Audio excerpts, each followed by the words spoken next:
Painéis da Obsessão 26 Socorros espirituais relevantes.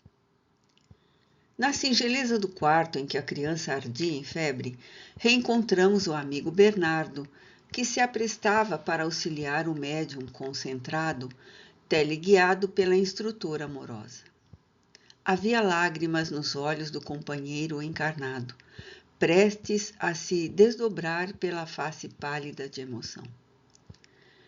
Ele amava aquelas aves em plumes, tombadas do ninho pela orfandade material, e assumira com outros espíritos amigos e abnegados a tarefa de os agasalhar no regaço amantíssimo de Jesus. Compreendia que ali deveria reencontrar os filhos de que se descuidara na viagem do tempo, quando o desequilíbrio lhe governava a conduta. Os irmãos que ficaram esquecidos na dor, os desafetos que recomeçavam a marcha sob os estigmas de que foram vítimas.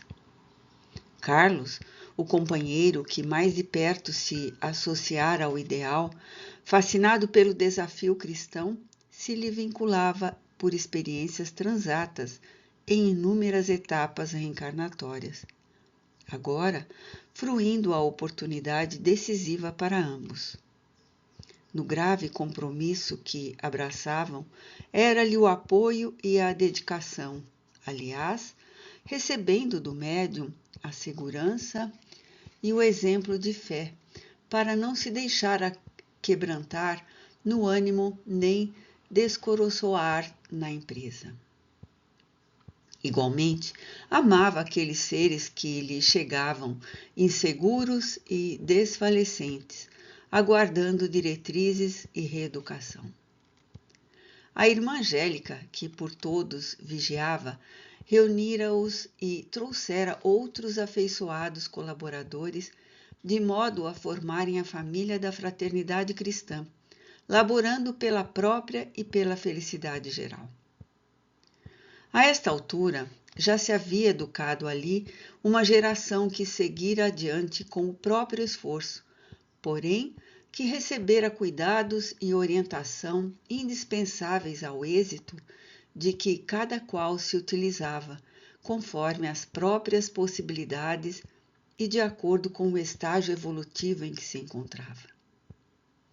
O pequeno enfermo, Gumercindo, era um espírito querido, que reencetava a caminhada sob o peso de graves dívidas.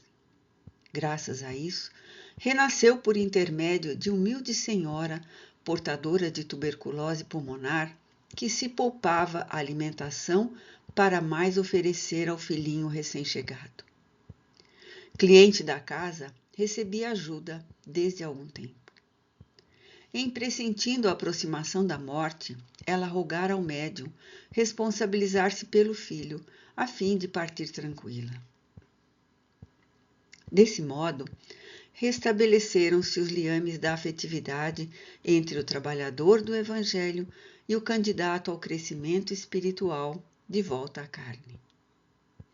Frágil organicamente, sua saúde era periclitante, por mais de uma vez muito abalada, e quase que tendo interrompido a vida física. Agora, com maior intensidade, os riscos da desencarnação se faziam presentes. Venceslau o pressentia e, por isso, empenhava-se na fervorosa oração, rogando misericórdia. Não se encorajava a pedir que fosse oferecido este ou aquele resultado. Entregava-se a Deus e suplicava amparo para o filhinho espiritual semi-desfalecido.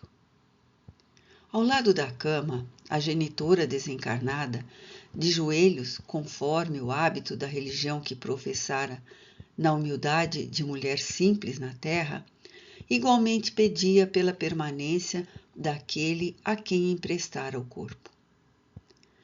A um sinal da irmã Angélica, o médium Venceslau começou a aplicar passes de dispersão fluídica sobre o comando psíquico de Bernardo, retirando as energias deletérias que o envenenavam, provenientes de pertinaz processo pneumônico resistente ao tratamento especializado.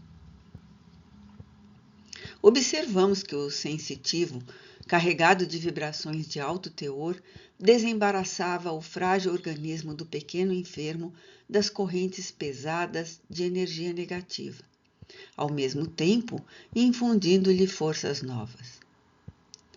Tornara-se um dínamo irradiante, e ele próprio iluminara-se com uma tonalidade opalino-azulácea brilhante, que alcançava os centros coronário e cardíaco do paciente, irrigando a corrente sanguínea e vitalizando as hemácias que passaram a adquirir a coloração que do médium se exteriorizava.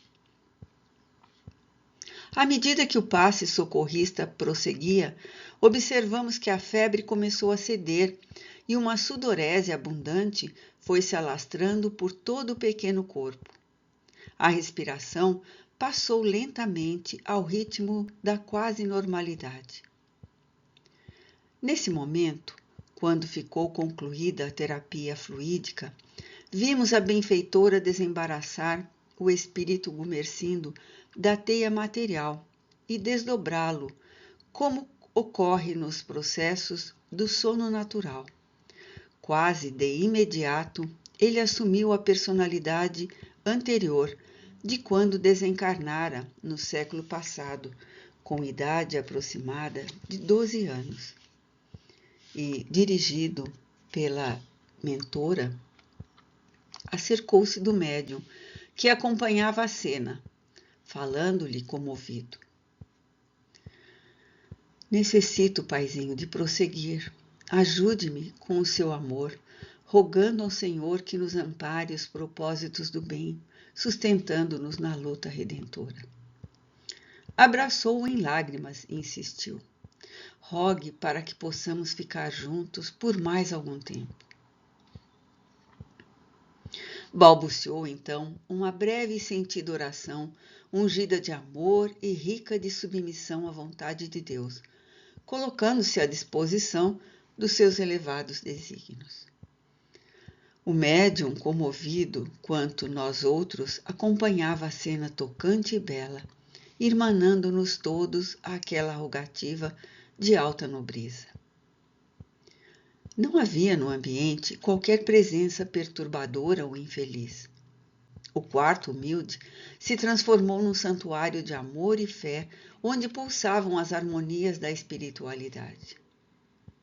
Concluída a oração, no silêncio que se fez natural, permanecemos em estado de paz psíquica, fruindo a psicosfera reinante, quando uma luz de tonalidade indescritível adentrou-se pela parte superior da habitação, banhando o corpo da criança adormecida no leito, e uma voz suave e doce fez-se ouvir. O Senhor aqueceu as vossas rogativas. Bendizei-o, Gumersindo permanecerá na terra.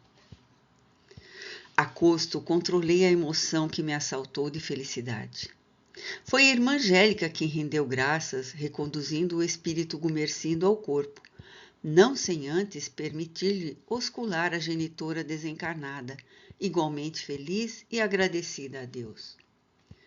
Como que recebendo uma instrução telepática da orientadora, o Dr. Arnaldo acercou-se do médium e recomendou-lhe trocar as roupas úmidas do paciente e do leito, aplicando-lhe uma substância para o caso. Logo depois, o despertando para sorver um caldo quente a fim de auxiliar o organismo depauperado. O servidor do Evangelho não supitava o imenso júbilo que o invadia, e à medida que nos dirigimos a outros mistérios, com acendrado carinho, ele passou as providências recomendadas entre sorrisos e gratidões ao Pai.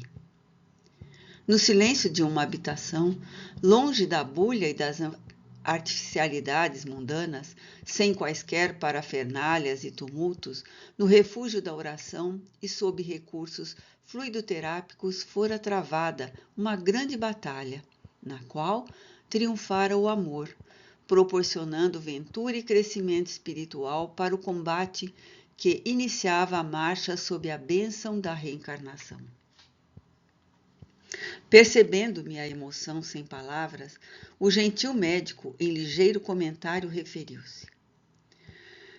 Quando aprendamos realmente, desencarnados ou não, a recorrer à providência divina, jamais nos escassearão recursos para os cometimentos elevados. Fazendo parte do todo universal, em nossas individualidades, somos também porção ativa desse conjunto harmônico. De nós depende sempre a sintonia ou não com o equilíbrio geral, a fim de preservarmos a essência divina que nos sustenta e que deve ser desenvolvida a contributo do esforço e da tenacidade de cada qual. Partícula de luz que todos somos, nosso fanal é a grande luz, cuja potencialidade jaz em nós. O pedi e dar-se-vos-á. Não é uma alegoria, tampouco uma promessa vã que permanece na margem evangélica, recordando Jesus. Trata-se de um dispositivo de segurança ao alcance de todos, que saibam o que querem, para que o querem e como devem pedir, a fim de não colocar paixões sufocantes no lugar de necessidades reais, nem caprichos sustentados, como sendo bases de apoio para a sobrevivência.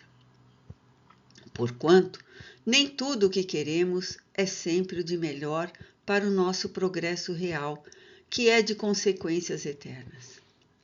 Deve haver uma perfeita consciência de conteúdo do que se deseja, a fim de que se não extrapole nos pedidos daquilo que é indispensável para o supérfluo, do útil para o aparente. Foi o que acabamos de presenciar. Não houve qualquer imposição de quem quer que seja, senão a colocação de todos sob a vontade mais sábia, com a preferência da elevação no pedido que fizemos, conseguindo-se em consequência o beneplácito de Deus. Quando o amigo silenciou, interroguei a respeito da voz que trouxe a resposta superior, se esta não poderia haver nos chegado através da irmã Angélica ou por outro qualquer processo? Sempre afável, o interlocutor esclareceu-me. Em face da intensidade e importância do cometimento, os mensageiros superiores que transmitem o pensamento e as orientações do Senhor preferiram propiciar-nos a todos, igualmente, a emoção de participarmos da anuência de mais alto. Certamente a nobre mentora, em face da sua elevada posição espiritual, registrou a resposta antes de nós, mantendo-se discreta e humilde, até o momento em que todos pudéssemos participar do mesmo júbilo. Vezes ocorre em que emissários trazem em pergaminhos de substância muito sutil as anotações que leem para os expectantes solicitadores da ajuda celeste. Noutras oportunidades, chegam as respostas através da telepatia elevada. E ainda, noutras ocasiões, não se fazem necessárias quaisquer formas, aguardando-se com tranquilidade os acontecimentos que sucederão. Considerando-se a variedade dos degraus evolutivos e da percepção do grupo em que nos encontrávamos em oração, incluindo o médium e o paciente, ambos encarnados, aquele foi o mais condizente meio de banhar-nos a todos de felicidade, ouvindo a irradiação dos intermediários de Jesus. E a luz que se projetou sobre Gumersindo? Insisti. Trata-se, concluiu, da condensação do amor do divino médico, restaurando em definitiva as forças do enfermo e tonificando-lhe o corpo perispiritual para a empresa a executar. Tudo são vibrações em estados diferentes de energia, desde a pedra até o pensamento que se exterioriza pela vontade. Captadas pelos centros de registros mentais e transmitidas aos sábios prepostos do Senhor, As nossas rogativas levavam cargas psíquicas que facilmente traduziam o significado real das nossas aspirações, ao mesmo tempo facultando-lhes ajuizar com presteza a respeito da conveniência ou não, da justeza e oportunidade do pedido, assim facilitando o seu deferimento. Como a dimensão de tempo é variável em todas as faixas da vida, o que os homens exige determinada duração muda de contextura e obedece a outra sistemática de velocidade entre nós. Com a resposta que nos foi transmitida, veio também o recurso solucionador, que fixava nas células em renovação os nossos fluidos recém-transmitidos. Eis porque se dilata o conceito cada dia de que a luz divina cura. Isso porque ela é constituída de energia pura, causa essencial e primitiva da vida orgânica em germe em toda parte. Ao calar-se, eu sabia, sem qualquer sombra de dúvida, que o pequeno aquinhoado, com tão alta dádiva, estava com a reencarnação assegurada, cabendo-lhe o resultado do ministério em que lhe mergulhava a sua conduta, ao seu livre-arbítrio, a ele próprio, ante todas as lições da existência em recomeço. Porque a comunidade mantinha um serviço de socorro fluidoterápico aos necessitados, durante 1 hora, todos os dias, o Dr. Arnaldo convidou-nos a acompanhá-lo com Bernardo ao recinto próprio. Movimentava-se um expressivo número de entidades operosas em ajuda contínua. Observamos que a entrada do edifício estava guardada por diversos vigilantes do nosso plano, que controlavam a chegada dos acompanhantes que seguiam seus parceiros encarnados. Eles evitavam que se adentrassem os espíritos vulgares, ociosos, perturbadores, não interferindo, no entanto, quando se tratava de obsessores muito identificados com os seus hospedeiros. Já à porta principal da colônia, foram providenciados cuidados especiais que impedissem a invasão de hordas dos irmãos alucinados, asselvajados e perniciosos, assim poupando os servidores do Cristo a lutas maiores do que as suas forças. Nesta batalha, sem quartel do mal transitório contra o bem permanente. Víamos chegar as pessoas sob altas cargas fluídicas deprimentes, intoxicadas pelas próprias vibrações decorrentes das mentes viciadas e caprichosas.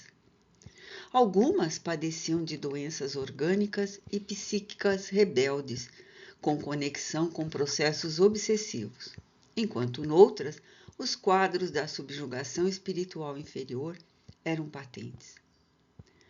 Variavam os estados de receptividade ao recurso que buscavam. Incrédulos sistemáticos, uns ali acorriam indiferentes e frios, como se estivessem a fazer um favor àqueles que os iam beneficiar. Ansiosos por efeitos imediatos, outros não escogitavam de esforçar-se pela própria melhora, transferindo essa responsabilidade aos parasitas e mentores, aos quais iam recorrer. Aturdidos pelos conflitos, muitos outros não dispunham de clima mental para sintonizar e absorver as forças curadoras que receberiam, e logo delas se libertavam sem qualquer proveito quase. Aproveitavam-se, sem embargo, diversos clientes afervorados, que já se faziam assinalar por predisposição favorável ao mistério, credenciando-se a resultados benéficos mais imediatamente. Todos, porém, adentravam-se assessorados por enfermeiros especializados que lhes identificavam as causas dos problemas e mazelas, não interferindo de motu próprio, porém, vigilantes para a cooperação adequada no momento da aplicação dos passes. Convidava-se inicialmente um grupo de pessoas que ouviam uma leitura evangélica breve, como preparação para o serviço do auxílio que buscavam. Curioso notar-se como o grande número ficava com a mente dispersa durante aqueles rápidos minutos que se destinavam a criar as condições propiciatórias à terapêutica que buscavam. Desinteressados, permaneciam com a mente nos vícios habituais, mantendo as ideias comuns, sem intentarem o mais leve esforço para a renovação íntima, ou, pelo menos, ouvindo com alguma atenção, a fim de meditarem, reflexionarem depois. Terminada a página e proferida uma oração, iniciava-se a segunda etapa, a do passe propriamente dito. Todavia, enquanto era lido o texto, os espíritos encarregados do ministério passista já contribuíam com recursos desintoxicantes, socorrendo os pacientes que se não davam conta da ocorrência providencial. No momento em que os médiuns se acercavam, amparados por técnicos especiais, estava assegurado o melhor campo para o prosseguimento do serviço. Vimos doutrinadores desencarnados conclamando os sistemáticos obsessores a mudar de atitude, a benefício próprio.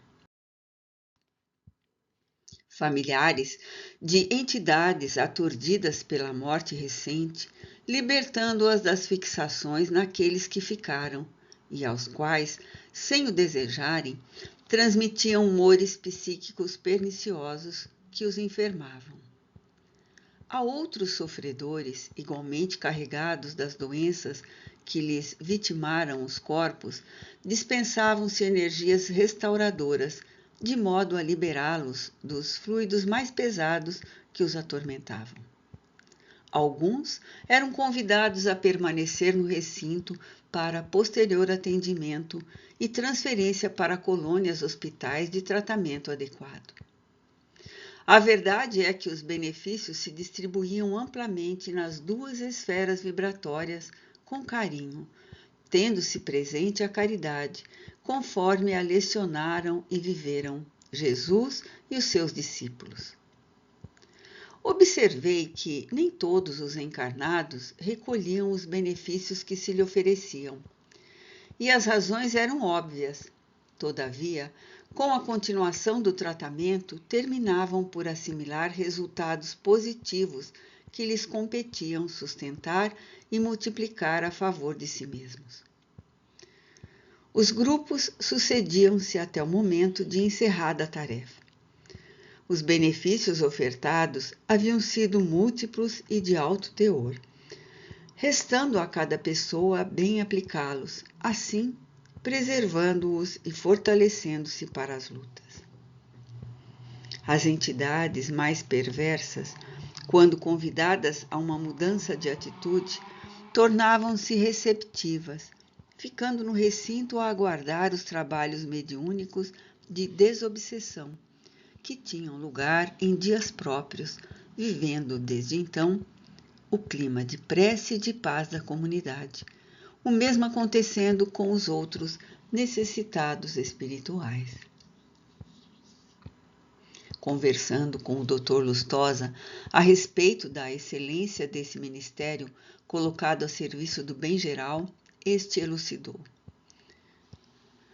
Como existem prontos socorros para os males físicos e assistência imediata para os alienados mentais em crise, já é tempo que a caridade cristã, nas instituições espíritas, crie serviços de urgência fluidoterápica e de consolação para quantos se debatem nos sofrimentos do mundo e não têm forças para esperar datas distantes ou dias exclusivos para o atendimento. Espíritas esclarecidos, imbuídos do sentimento da caridade, poderiam unir-se nesse mistério, reservando algum tempo disponível e revezando-se num serviço de atendimento cuidadosamente programado, a fim de mais amplamente auxiliar-se o próximo, diminuindo a margem de aflições do mundo. Seriam valiosos os resultados para todos, que conjugariam esforços no bem, contribuindo para a mudança das atuais paisagens humanas aflitivas. Saímos do recinto, no entanto, concluída a parte na qual cooperaram os médiuns encarnados, os labores prosseguiram com o concurso de obreiros do nosso campo de ação.